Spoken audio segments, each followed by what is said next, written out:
Hello மக்களே! Welcome back to our channel. நான் உங்க திருச்சி பையன். இதுதாங்க மேட்ச்சு அப்படின்னு நேத்து ஒரு செம்மையா மேட்ச் நடந்துச்சுங்க. அத பத்தி தான் இன்னைக்கு நம்ம வீடியோல நம்ம பார்க்க போறோம். தபாங் டெல்லி கேசி வாசஸ் புனேரி பல்டன். மேட்ச் என்னாச்சு? வாங்க வீடியோக்குள்ள போலாம். ப்ரோ கபடி சீசன் 11 கள கட்ட தொடங்கியிருக்குங்க. என்ன காரணம் அப்படின்னா, ஒவ்வொரு டீமுமே பிளே ஆஃப்ஸ்க்கான ரேஸ்ல நீடிச்சிட்டு இருக்காங்க. அந்த ரேஸ்ல முக்கியமா நீடிச்சிட்டு இருக்க 2 அணிகள் டபாங் டெல்லி கேசி, அப்புறம் புனேரி பல்டன்ஸ். யாரு பிளே ஆஃப்ஸ்குள்ள போறத ஈஸியா இது பண்ணலாம் அப்படிங்கிறதுக்கான போட்டி நேத்து விறுவிறுப்பாவே நடந்துச்சு. தபாங் டெல்லி கேசில அஷு மாலிக் அவர் தான் ஃபர்ஸ்ட் ரைடு போயிருந்தாரு. ஃபர்ஸ்ட் ரைடே பாயிண்டோட வந்திருந்தாருங்க. அதே போல புனேரி பல்டன்ஸ்ல பங்கஜ் வந்து பார்த்தீங்கன்னா, ஃபர்ஸ்ட் ரைடு பண்ணியிருந்தாரு. அவருமே பாயிண்ட் எடுத்திருந்தாரு. ஒரு 2 நிமிஷம் மாத்தி மாத்தி இவங்க ஆளுக்கு ஒரு பாயிண்ட் ஈச் ஒன் பாயிண்ட் ரைட்ல எடுத்துட்டு தான் வந்துட்டுருந்தாங்க. அதுக்கப்புறம் தாங்க ஆட்டம் சூடு பிடிக்கவே ஆரம்பிச்சுச்சு. யார் ரெய்டு வந்தாலும் நாங்க அட்டாக் பண்ணுவோம் அப்படின்னு டிஃபெண்டர்ஸ் வந்து செம்ம ஸ்ட்ராங்கா இருந்தாங்க. 2 டீம் டிஃபெண்டர்ஸுமே வேற லெவல் அப்படின்னு தான் சொல்லணும். அஷு மாலிக் போனாலும் பாயிண்ட் எடுக்க முடியல. நவீன் போனாலும் பாயிண்ட் எடுக்க முடியல. அதே போல அந்த பக்கம் பங்கஜ் வந்தாலும் பாயிண்ட் எடுக்க முடியல. மோஹித் வந்தாலும் பாயிண்ட் எடுக்க முடியல. மேட்ச் இப்படி அப்படின்னு போயிட்டே இருந்துச்சு. ரைடர்ஸ் யாராலுமே பாயிண்ட் எடுக்க முடியல. புனேரி பல்டன்ஸ் ரைடர் வந்தா தபாங் டெல்லி டிஃபெண்டர்ஸ் அட்டாக் பண்ணி அவங்கள பாயிண்ட் எடுக்காம அட்டாக் பண்ணிடுறாங்க. இங்க இருக்க அஷு மாலிக்கும், நவீனும் அந்த பக்கம் போனா, அவங்களாலயும் பாயிண்ட் எடுக்க முடியல. புனேரி பல்டன்ஸ் டிஃபெண்டர்ஸ் வந்து அட்டாக் பண்ணி பாயிண்ட் எடுக்க விடாம பண்றாங்க. இப்படியே ஃபர்ஸ்ட் ஹாஃப் ஃபுல்லாவே போயிட்டே இருந்துச்சுங்க. கேட் இன் த வால் மாரி.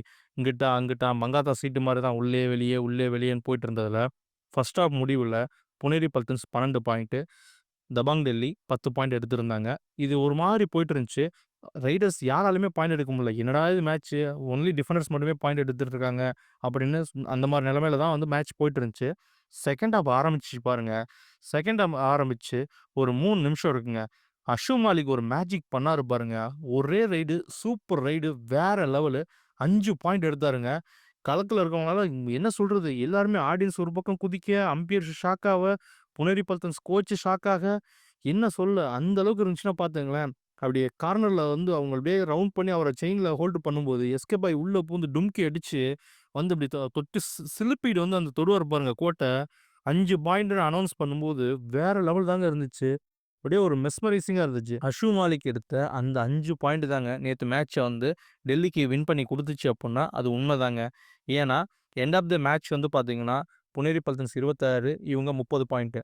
2 பேர் டீம்லயுமே 7, 7 பேர் இருக்காங்க. 7 பேர் இருக்காங்க. 6ஆ குறையுது, 5ஆ குறையுது. ஆனா 2 டீமுமே ஆல் அவுட் ஆகல. ரைடரால மல்டிபிள் பாயிண்ட்ஸ் எடுக்க முடியல. டிஃபெண்டர் வராங்க, அவுட் பண்றாங்க. இவங்க அங்கிட்டு போறாங்க, டிஃபெண்டர் அவுட் பண்ணா மறுபடியும் அவுட் ஆனவரு உள்ள வராரு. இவங்க இங்கிட்டு வரும்போது மறுபடியும் அவுட் பண்றாங்க. வெளியில போனவரு மறுபடியும் உள்ள வராரு. இப்படியே தான் மாறி, மாறி போயிட்டு இருந்துச்சு. அதுவும் நவீன் நிலைமைலாம் ரொம்ப பாவங்க. ஃபர்ஸ்ட் ஹாஃப்ல அவர் போனாலே மேரி பால்டர்ஸ் டிஃபெண்டர் அட்டாக் பண்ணதுல நவீனால ஒரு பாயிண்ட் கூட எடுக்க முடியல. செகண்ட் ஹாஃப்ல தான் நவீன் வந்து பாயிண்ட் எடுக்கவே ஆரம்பிச்சாரு. அஷு மாலிக் ஃபர்ஸ்ட் ஹாஃப்ல கொஞ்சம் நல்லா பண்ணாலுமே, அவரையுமே வந்து பார்த்தீங்கன்னா, அட்டாக் பண்றதுல அவராலயுமே பாயிண்ட் எடுக்க முடியல. இந்த செகண்ட் ஹாஃப்ல 5 பாயிண்ட் எடுத்தாரு பாருங்க. அதுக்கப்புறம் 2 பேர் இருக்கு. ஈஸியா ஆல் அவுட் ஆயிருவோம் புனேரி பல்டன்ஸ் அப்படிதான் நினைக்கும்போது, புனேரி பல்டன்ஸ் அவங்களோட பழைய கேம கொண்டு வந்தாங்க.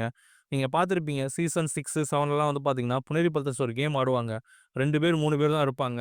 சூப்பர் டேக்கிள்ல அவங்க 2, 2 பாயிண்ட்டா எடுத்து அப்படியே மேல வந்துட்டே இருப்பாங்க.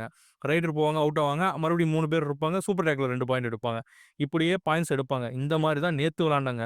2டே 2 பேரு. நம்ம தமிழ் பையன் அபினேஷ் நடராஜனும், மோஹித் 2 பேர் மட்டும் தான் களத்துல இருக்காங்க. ஆனா, அஷு மாலிக் அடுத்த ரைடு வந்தாரு. 5 பாயிண்ட் எடுத்தாரு. 5 பேர அவுட் ஆக்கிட்டாரு. அடுத்த ரைடு வராரு. 2 பேர் தான் இருக்காங்க. ஈஸியா ஆல் அவுட் பண்ணிடலாம்னு அவர் நெனச்சு அவரு வராரு. மோஹித் அவர ஒரு ஆங்கிள் ஹோல்டு போட்டு படுக்க வைப்பாரு பாருங்க. ஒண்ணுமே பண்ண முடியல அஷு மாலிக்கால. ஃபைனலி 26க்கு 30 அப்படின்னு சொல்லி டெல்லி வந்து பார்த்தீங்கன்னா, ஈஸியா வின் பண்ணிட்டாங்க. இப்போதைக்கு நிலைமையில வந்து பார்த்தீங்கன்னா, டெல்லி வந்து பார்த்தீங்கன்னா, 4வது பிளேஸ்ல இருக்காங்க. டோட்டலா வந்து பார்த்தீங்கன்னா, 56 பாயிண்ட்ஸ் எடுத்திருக்காங்க. அவங்களுக்கு பிளே ஆஃப்ஸ் போறதுக்கான ஓரளவுக்கு பாசிபிள் நெறையாவே இருக்குன்னு தான் சொல்லணும். இன்னும் இருக்க மேட்ச்ல கரெக்ட்டா மெயின்டெயின் பண்ணாலே அவங்க ஈஸியா பிளே ஆஃப்ஸ்க்கு போயிடுவாங்க. பொறுத்திருந்து பார்ப்போம் என்ன நடக்குதுன்னு. இந்த வீடியோ உங்களுக்கு பிடிச்சிருந்தா லைக் பண்ணுங்க, கமெண்ட் பண்ணுங்க, ஷேர் பண்ணுங்க.